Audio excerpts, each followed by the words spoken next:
Hello friends, ಇವತ್ತು ನಾನು ನೋಡ್ತೀನಿ ಒಂದು ದಿವಸದಾಗ ಚಾ ಮಾರಿ ಎಷ್ಟು ರೊಕ್ಕ ಗಳಿಸಬಹುದು ಅಂತಂದ. ಬರ್ರಿ ಸ್ಟಾರ್ಟ್ ಮಾಡೋಣ ಚಾ ಮಾರೋದು. ಬಿಸಿ ಬಿಸಿ ಚಾ ಕರ ರೆಡಿ ಐತಿ.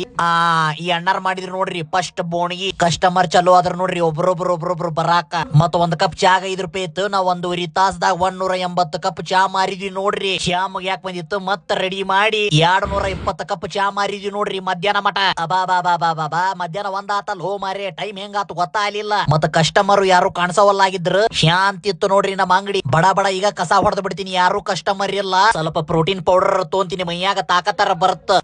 ಈಗ ತಾಕತ್ ಬಂತ. ಬರ್ರಿ ಅವಣ ಅಂತೂ ಇಂತೂ ಸಂಜೆ ಆತ. ಈಗ ಬರಾಕತ್ತಾರ ನೋಡ್ರಿ ಕಸ್ಟಮರ್. ನನಗಕ್ರ ಜಗ ಖುಷಿ ಆಗಾಕತ್ತಿತ್ತು. ಕಸ್ಟಮರ್ ನೋಡಿ ಇದ ಖುಷಿಲಿ ನಾನು ಒಂದ್ ಕಪ್ ಚಾ ಕುಡ್ದೆ ಕುಂತ. ಕಸ್ಟಮರ್ ಅಣ್ಣಾರ್ ಜೊತೆ ಮಾತಾಡ್ಕೊಂತ ಯಾವಾಗ ಟೈಮ್ ಹೋತು ಗೊತ್ತಾಗ್ಲಿಲ್ಲ ನನಗ. ಸಂಜೆ 6 ಗಂಟೆ ಆತು. ಅದ್ರ ಜೊತೆ ಚಾನು ಖಾಲಿ ಆತು. ಅದಕ್ಕ ಅಂಗಡಿ ಬಂದ್ ಮಾಡ್ಕೊಂಡ್ ಹೊಂಟಿದ್ವಿ ನೋಡ್ರಿ ಮನಿ ಕಡೆ. ಬರ್ರಿ ಇವತ್ತು ಒಂದು ದಿವಸದಾಗ ಎಷ್ಟು ದುಡ್ದಿನಿ ಎಲ್ಲಾ ಹೇಳ್ತೀನಿ. ಒಂದ್ ದಿವಸದಾಗ 400 ಕಪ್ ಚಾ ಮಾರಿದ್ಯಾ. ಒಂದ್ ಕಪ್ ಚಾಕ 5 ರೂಪಾಯಿ ಐತಿ. ಎಲ್ಲಾ ಸೇರಿಸಿ 2,000 ರೂಪಾಯಿ ಆತು ಒಂದ್ ದಿವಸದ. ಯವ್ವ, ಒಂದ್ ತಿಂಗಳಿಗೆ 60,000 ರೂಪಾಯಿ ಆತು. ಒಂದ್ ವರ್ಷಕ್ಕೆ 7,20,000 ರೂಪಾಯಿ ಆತ.